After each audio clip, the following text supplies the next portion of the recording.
सास बहू की 3 गर्भवती गाय।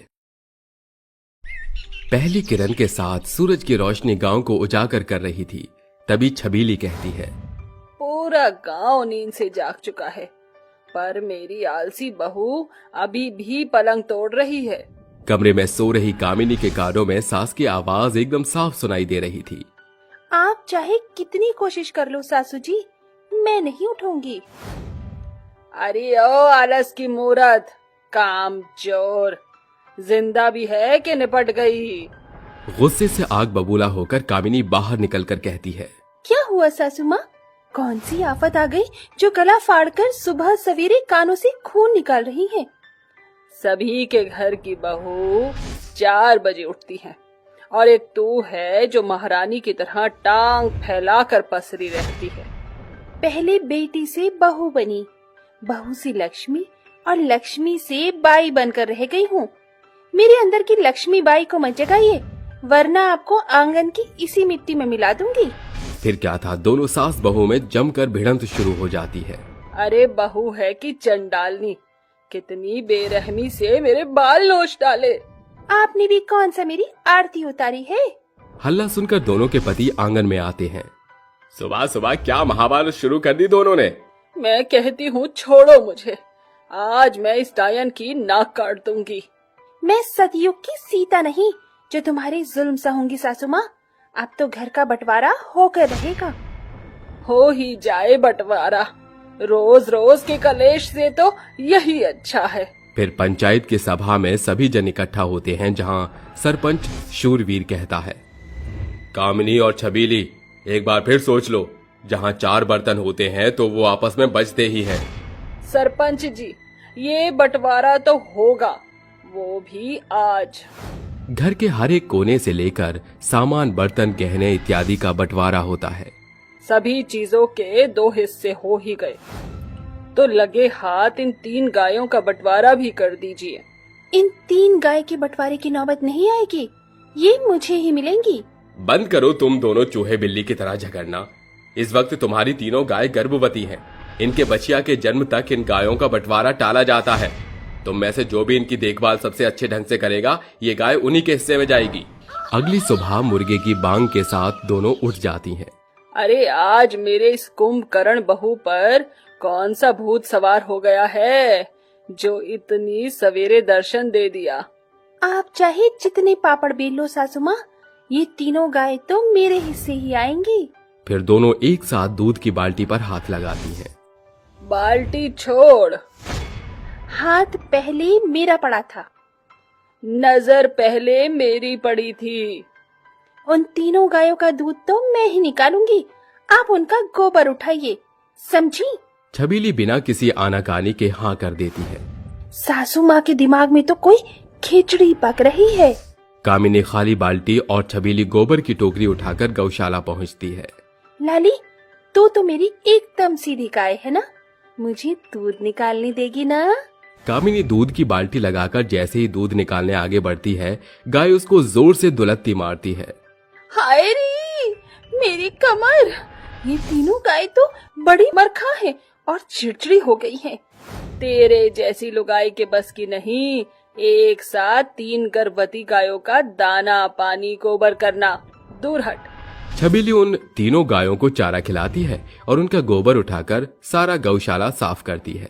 तीनों गाय के गर्भावस्थ के महीने बढ़ते ही वो दूध देना बंद कर देती हैं।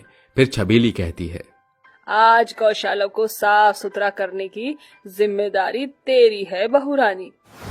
हाँ हाँ, याद है मुझे। कामिनी मुंह सड़ाकर गौशाला में जाती है, जहां चारों तरफ गायों का गोबर बिखरा पड़ा होता है और मक्खियां भिन भिना रही थी। जोश जोश में बोल तो दिया कि इन गायों की देखभाल कर लूंगी, पर कहीं इस गोबर की बदबू सी में यही ढेर न हो जाऊं। कुछ दिनों की बात है कामिनी, आज इस गर्भवती गाय की सेवा करेगी तभी तो कल मेवा मिलेगा।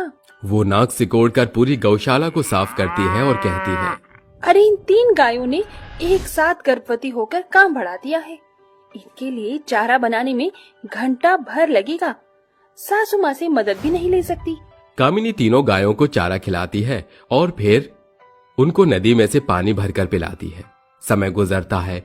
इस तरह एक दिन कामिनी तो एक दिन छबीली उन तीनों गर्भवती गायों की देखरेख और गौशाला की साफ सफाई का काम किया करती थी। कई महीने गुजर जाते हैं। एक रात तीनों गायें जोर शोर से गुहार लगाती हुई कहती हैं।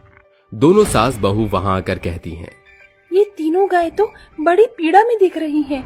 राजेश बेटा, जल्दी से भीमा को बुला ला, गायों के बछड़े देने का समय आ गया है। तीनों गाय एक साथ बछिया को जन्म देती हैं।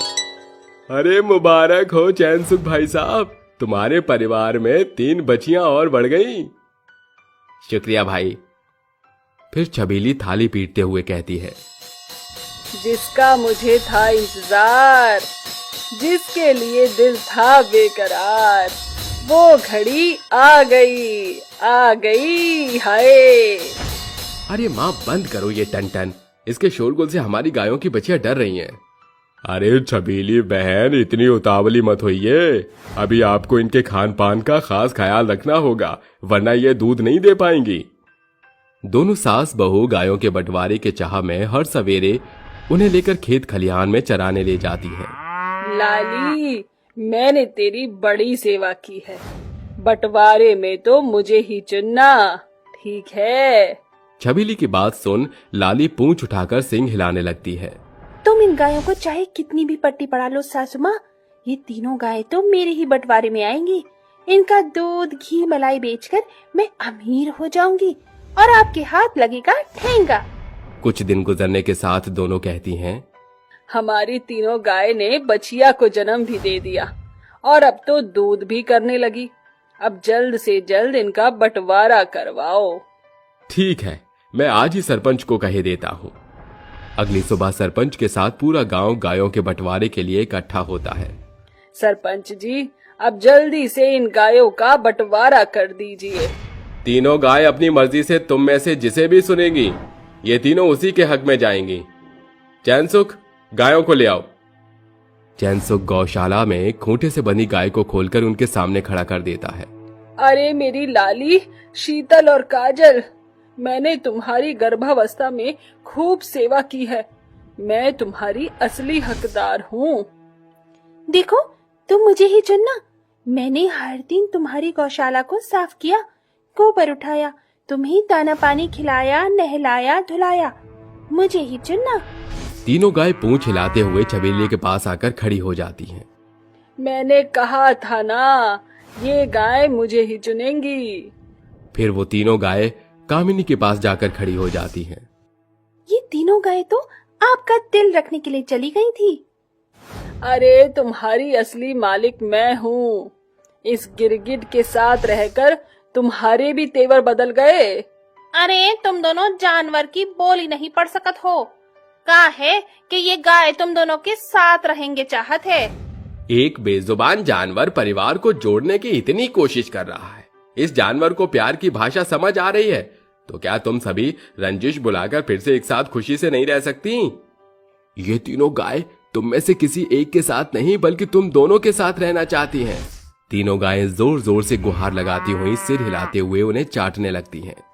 मैंने ये पहले क्यों नहीं सोचा सरपंच जी, मुझे इन गायों का बंटवारा नहीं करना। हाँ, हम सास बहू मिलकर एक नई शुरुआत करेंगे। दोनों सास बहू भावुक होकर एक दूसरे के गले लगकर फिर से एक नई शुरुआत करती हैं।